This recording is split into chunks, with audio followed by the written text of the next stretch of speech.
Bien-aimés, je suis vraiment heureux de partager avec vous une bouchée de la parole à la table du Seigneur. Alors, le titre de notre bouchée aujourd'hui, c'est « Pourquoi le Christ est-il venu ?»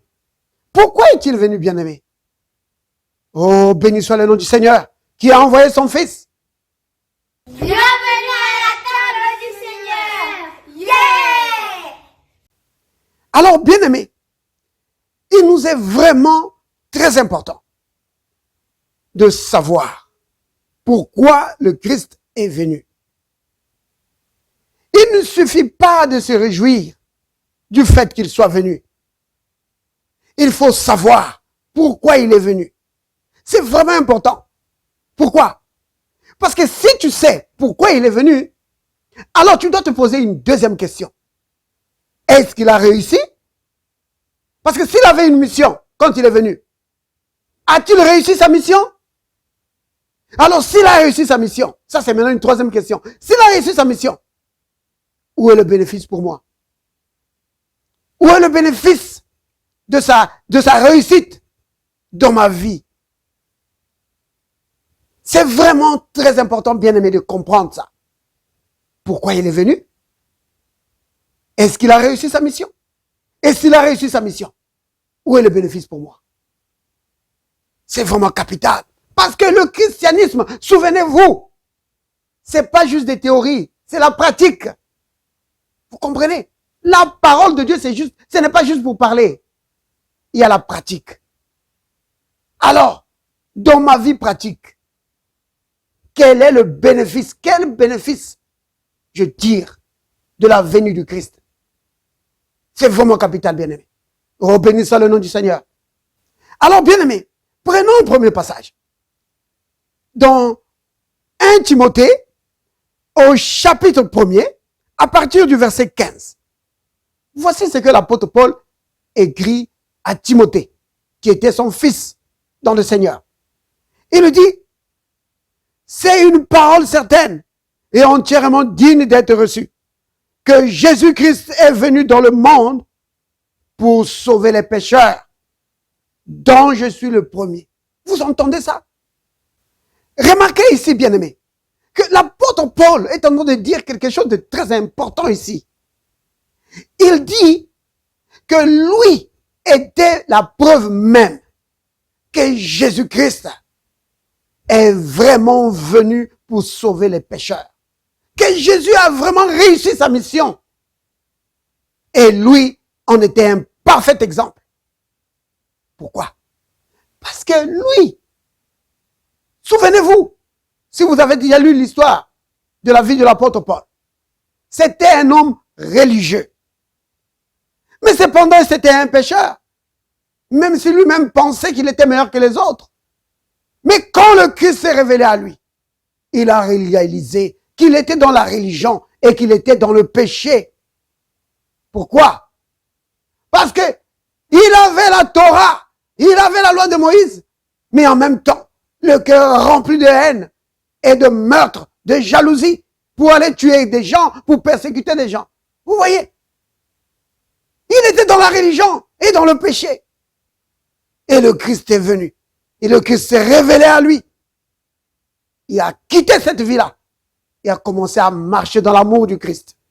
Oh, le Christ est venu pour sauver les pécheurs. Vous comprenez? Quand il se révèle à toi, tu abandonnes tout ça. Il dit que toutes ces choses qui avaient de la valeur pour lui, il regarde ça maintenant comme de la boue. Oui, c'est vraiment important. Le Christ est venu pour sauver les pécheurs. Alléluia. Béni soit le nom du Seigneur. Regardez ce que l'apôtre Jean dit ici. Dans 1 Jean, au chapitre 3, au verset 8. Voici ce qu'il dit. Celui qui pêche est du diable, car le diable pêche dès le commencement. Le Fils de Dieu a paru afin de détruire les œuvres du diable. Vous entendez ça? Le Fils de Dieu, Jésus-Christ, il est venu pour détruire les œuvres du diable. Oui, c'est la raison pour laquelle il est venu. Est-ce qu'il a réussi? Oh oui, certainement. Regardez un exemple ici, dans les Actes des Apôtres. Actes chapitre 10 au verset 38. Il est dit ceci, que Jésus, il allait de lieu en lieu. Regardez ça. Acte 10, verset 38. Ça, c'est Simon-Pierre qui est en train de parler. Il dit,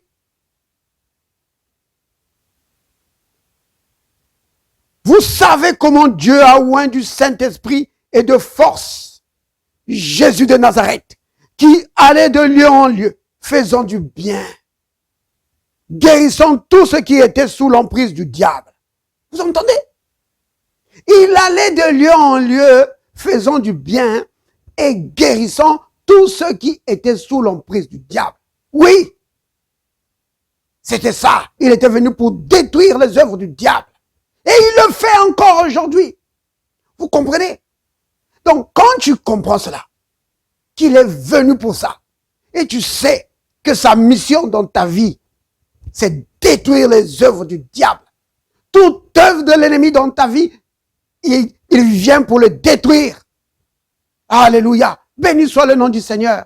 Amen. Et l'apôtre Jean, il continue encore ici, dans sa lettre, dans 1 Jean chapitre 5, au verset 20. Voici ce qu'il dit. Nous savons aussi que le Fils de Dieu est venu. Pourquoi? Et qu'il nous a donné l'intelligence pour connaître le véritable. Et nous sommes dans le véritable en son Fils Jésus-Christ. C'est lui qui est le Dieu véritable et la vie éternelle. Vous voyez? Le Fils de Dieu, Jésus-Christ, est venu pour nous communiquer l'intelligence. Oui, pour nous donner l'intelligence de connaître le Dieu véritable. C'est capital. C'est capital de le savoir. C'est vraiment important de le savoir, bien-aimé. Pourquoi? Parce que si tu le sais, qu'il est venu pour te communiquer l'intelligence, pas seulement pour que tu sois membre d'une église. Non, c'est pour te donner l'intelligence de connaître le Dieu véritable, pour que tu sois en communion avec le Dieu véritable. Oh, béni soit le nom du Seigneur. Alléluia. Écoutons ce que Jean-Baptiste, lui qui devait le présenter au peuple, qu'est-ce qu'il dit de lui? Jean-Baptiste, qu'est-ce qu'il dit de la mission du Christ? Dans Jean chapitre 1, au verset 29, voici ce qu'il dit. Le lendemain, il vit Jésus venant à lui. Et il dit, voici l'agneau de Dieu qui ôte le péché du monde. L'agneau de Dieu qui ôte le péché du monde. Pas les péchés, mais le péché du monde. Quand on fait référence au péché, au singulier, ça fait référence au péché d'Adam et Ève dans le jardin d'Éden. Donc, le Christ est venu comme l'agneau de Dieu qui vient pour ôter le péché du monde, pour mettre fin au péché d'Adam et Ève qui avaient éloigné l'homme de Dieu. Oh, béni soit le nom du Seigneur. Béni soit le nom du Seigneur. Alléluia. Alors, bien-aimé, voici ce que le Christ lui-même, il dit de sa mission. Qu'est-ce qu'il est venu faire? Moi, je pense que le passage qui résume vraiment sa mission, c'est Jean 10, verset 10. Il dit ceci. Le voleur ne vient que pour dérober, égorger et détruire. Moi, je suis venu afin que le brebis ait la vie et qu'elle soit dans l'abondance et qu'elle ait cette vie en abondance. Vous entendez ça? Le Christ, il dit qu'il est venu pour donner la vie éternelle à ces brebis que nous sommes. Vous comprenez? Donc, le Christ mourant pour nos péchés, c'était nécessaire, important. Mais seulement, ce n'était pas le but final. Le but final, c'était de nous donner la vie de Dieu. Vous comprenez? Parce que si le Christ était seulement mort pour nos péchés et qu'il s'était arrêté là, oh bien-aimé, nous ne serions pas sauvés. Vous comprenez? Parce que la mort de Christ pour nos péchés, c'était pour payer le prix que Dieu demandait. Vous comprenez? Parce que le salaire du péché, c'est la mort. Vous comprenez? Et le Christ a payé ça, le salaire du péché. Il a pris la mort qui devait nous revenir. Mais maintenant, il fallait maintenant donner à l'homme la vie de Dieu. Il fallait donner à l'homme la justice de Dieu. Pourquoi? Afin de le ramener dans la communion avec Dieu. Vous comprenez? Donc, la mission du Christ peut être résumée en 2 étapes. Mourir pour le péché, afin de donner la vie aux hommes. Alléluia. Afin de ramener les hommes dans la présence de Dieu. Afin de restaurer la communion avec Dieu. Afin de ramener la gloire que les hommes avaient perdue. Vous comprenez? Maintenant, le Christ, quand il terminait sa mission, dans Jean chapitre 17, au verset 22, il dit, je leur ai donné la gloire que tu m'as donnée. Vous comprenez? Alléluia. Maintenant, la gloire de Dieu que Adam et Ève avaient perdue était maintenant restaurée dans la race humaine. Vous comprenez? Alors, bien-aimé, je vais te poser une question. Si tu as suivi tout ce que je dis à propos de la raison pour laquelle, ou des raisons pour lesquelles le Christ est venu. Si tu as entendu ça, je vais maintenant te poser la question. Est-ce qu'il a réussi? Le Christ a-t-il réussi? Ou a-t-il échoué? Et tous ceux qui croient en lui, comme l'apôtre Paul l'a dit, nous croyons qu'il a réussi, que le Christ a tout accompli. Alléluia. Quand il dit, là à la croix, quand il a dit, tout est accompli, ça voulait dire qu'il a accompli tout ce qu'il était venu faire. Tout ce qu'il était venu faire, il a accompli. Ça a été fait. Maintenant, si tu le crois, toi aussi, alors dis ceci. Père, merci.